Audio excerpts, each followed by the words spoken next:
पद्मश्री बाबासाहेब वेंगुर्लेकर महाविद्यालय पणतूर तिठा।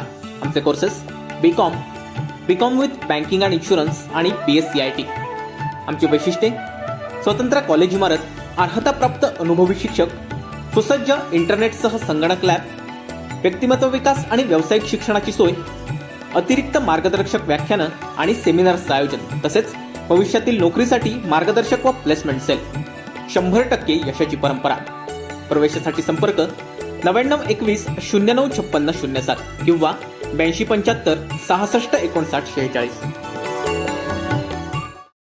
शिवसेनेचे बंडखोर नेते रामदास कदम यांनी शिवसेना पक्षप्रमुख उद्धव ठाकरे आणि आदित्य ठाकरे यांच्यावर सडकून टीका केली आहे। तुमच्या आदित्य ठाकरेचं शिवसेनेत योगदान काय? आदित्य ठाकरे हे तर आमदार आणि खासदारांनाही पाहत नाहीत। माझं खातं त्यांनी चालवलं, प्लॅस्टिक बंदी मी केली आणि हा माणूस म्हणतोय प्लॅस्टिक बंदी मी केलीये, तेही सभागृहात सांगतो। किती खोटं बोलाल? दुसऱ्यांच्या कामाचं किती क्रेडिट घ्याल? हे हास्यास्पद आहे, असं चालत नाही, असं रामदास कदम म्हणाले। उद्धव ठाकरे हे शिवसेना पक्षप्रमुख बाळासाहेब ठाकरे यांच्या विचाराचे राहिले नाहीत, ते शरद पवार यांच्या विचाराचे झाले। पवारांच्या मांडीवर बसून ते पक्ष चालवतायत। उद्धव ठाकरे यांनीच बाळासाहेबांच्या पाठीत खंजीर खुपसलेलं हे दुर्दैवी आहे, असा घणाघाती हल्लाही रामदास कदम यांनी चढवलाय।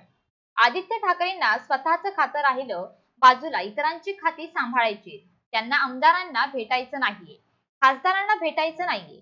आता तुमची जनसंवाद यात्रा सुरू आहे। तुम्ही आता शिवसेना भवनाचे दरवाजे उघडे ठेवलेत, मातोश्रीचे दरवाजे उघडे ठेवलेत, सर्वांना भेटत आहात। हे जर 3 वर्ष केलं असतं तर शिवसेनेवर ही वेळ आली नसती, असा हल्लाबोल रामदास कदम यांनी केलाय। कालची मुलाखत म्हणजे उंदराला मांजर साक्षी होती। संजय राऊत प्रश्न विचारणार आणि उद्धव ठाकरे उत्तर देणार, हे सर्व हास्यास्पद आहे। नवीन काय? गंजलेली तलवार, आईचं दूध। अरे आईचं दूध, शिवसेना आई होती, बाळासाहेबांची शिवसेना आई होती। बाळासाहेबांच्या विचारांशी गद्दारी केली कोणी? तुम्ही सांगा ना।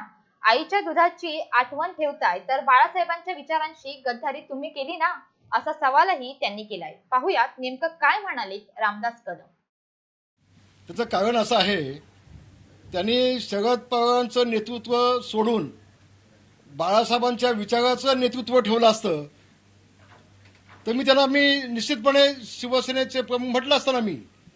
पण आज ते बाळासाहेबांचे सुपुत्र म्हणून काम करीत नाहीत, ते शरद पवारांच्या मांडीवर बसून शरद पवारांच्या विचाराशी सहमत होऊन ते सगळं काम करत आहेत।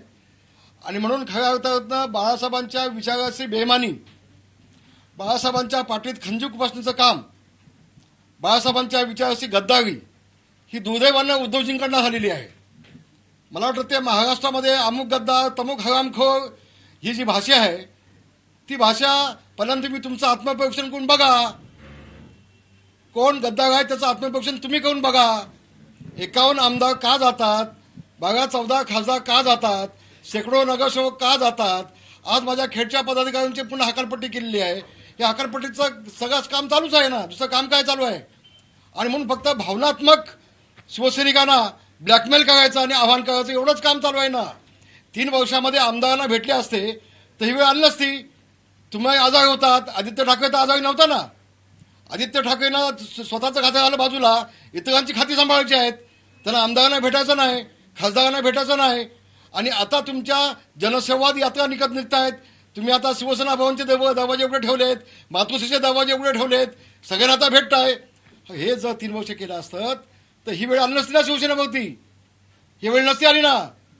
आणि म्हणून मी एवढं सांगेन उद्धवजींना, आजचा वाढदिवस आहे का तर वाईट बोलू नये, पण तुम्ही कालची मुलाखत जी पाहिली ती उंदराला मांजर साक्षी, संजय राऊत विचारणार आणि उद्धवजी उत्तर देणार, हे सगळं हास्यास्पद आहे हो।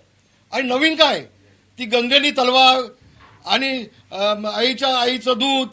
आईचं दूध शिवसेना आई होती, बाळासाहेबांची शिवसेना आई होती, तर बाळासाहेबांच्या शिवसेनेसोबत बाळांच्या विचारासोबत गद्दारी केली कुणी केली ते तुम्ही सांगा ना। गद्दारी आणि आईच्या दुधाची आठवण तुम्ही ठेवताय, तर मग शिवसेनेची आई बाळासाहेबांचे विचार होते तर बाळासाहेबांच्या विचाराची बेईमानी तुम्ही केलीत ना। तेव्हा आता हे बाकीच्याला ठीक आहे, नवीन शिवसैनिक आहेत, कालचे शिवसैनिक आहेत, थोडीशी तरुण पिढी आहे, ती तुमच्या भावनात्मक ब्लॅकमध्ये अडकेल। पण जुने शिवसैनिक आहेत, त्यांनी अनुभव घेतलाय। या अनेक शिवसैनिक एक यांचे खून झालेत, खून. अनेक शिवसैनिक जेलमध्ये मेले, अनेक शिवसैनिक देशधोडीला लागले, अनेक शिवसैनिकांचे संसार उद्ध्वस्त झाले. तेव्हा शिवसेना उभी झाले. तुमच्या आदित्यचं योगदान काय हो? तो बाजूबाजूला आमदार आणि खासदार पण बघत नाही. माझं खातं त्यांनी चालवलं ना. प्लास्टिक बंदी मी केली, हा माणूस म्हणतो प्लास्टिक बंदी मी केली, सभागृहात सांगतोय. किती खोटं बोलाल, दुसऱ्याने केलेल्या कामाचं क्रेडिट किती घ्याल? हे जास्त दिवस चालत नाही. आज खरं तर माझा वाढदिवस होता, आज गोड बोलायला हवं होतं, पण अगदी नाईलाजात कालची मुलाखत मी पाहिली, माझा जीव जळला. अहो, संजय राऊत नेमक्या कुणाचे आहेत? संजय राऊत शिवसेना एकत्र ठेवू शकतील का? हे मलाही माहिती आहे ना, आणि उभ्या महाराष्ट्राला माहिती आहे ना. पण यातून उद्धवजींना भागच पडायचा नाही. आता Jamwa 50 lakh stamp paper Jamwa, सगळ्यांकडनं stamp paper होती लिहून घ्या की मी तुमच्या पाठीशी उभा आहे. कारण विश्वास कोणावर शिल्लक घालणार ना. आता ही वेळ का आपल्यावरती यावी? आणि पाळापाचोळा नाही हो. पाळापाचोळा कुणाचा झाला? आता कुणाला हकलपट्ट्या कराव्या लागत आहेत? त्याचं आत्मपरीक्षण तुम्ही केलं पाहिजे ना, मला वाटतं. आणि म्हणून आमच्या हकलपट्ट्या ठीक आहेत हो, पण सगळ्याच संबंध सगळ्या महाराष्ट्रातले जेवढे जे लोक शिंदेकडे जात आहेत, शिंदे काय कालचा शिवसैनिक नाही, रामदास कदम कालचा शिवसैनिक नाही. आणि मला तर असा संशय आहे, मला आज बोलायला लागतंय की उद्धवजींना मराठा समाजाचे लोक जे मोठे होत आहेत त्यांना मोठं होऊ द्यायचं नाही, त्यांना संपवायचं आहे. नारायण राणे असू देत, रामदास कदम असू देत, एकनाथ शिंदे असू देत, कुठल्याही मराठा नेतृत्वाला मोठं होऊ द्यायचं नाही, अशी भूमिका उद्धवजींची आहे की काय? असा प्रश्न माझ्या मनामध्ये पडलाय. माझ्या सगळ्या माणसाला तुम्ही बाजूला करताय. 3-3 वर्ष माझं तोंडाला लॉक लावून टाकताय. 3-3 वर्ष मला बोलू देत नाही, मला भाषण करू देत नाही. आणि मला उदय सामंतनी सांगितलं ते भयानक आहे. उद्धवजी हॉस्पिटलमध्ये असताना 6 मीटिंग झाली हॉस्पिटलला. रामदास कदम आणि योगेश कदम यांना, कदम कुटुंबियांना आयुष्यातनं उठून टाका, संपून टाका, राजकारणातून संपून टाका.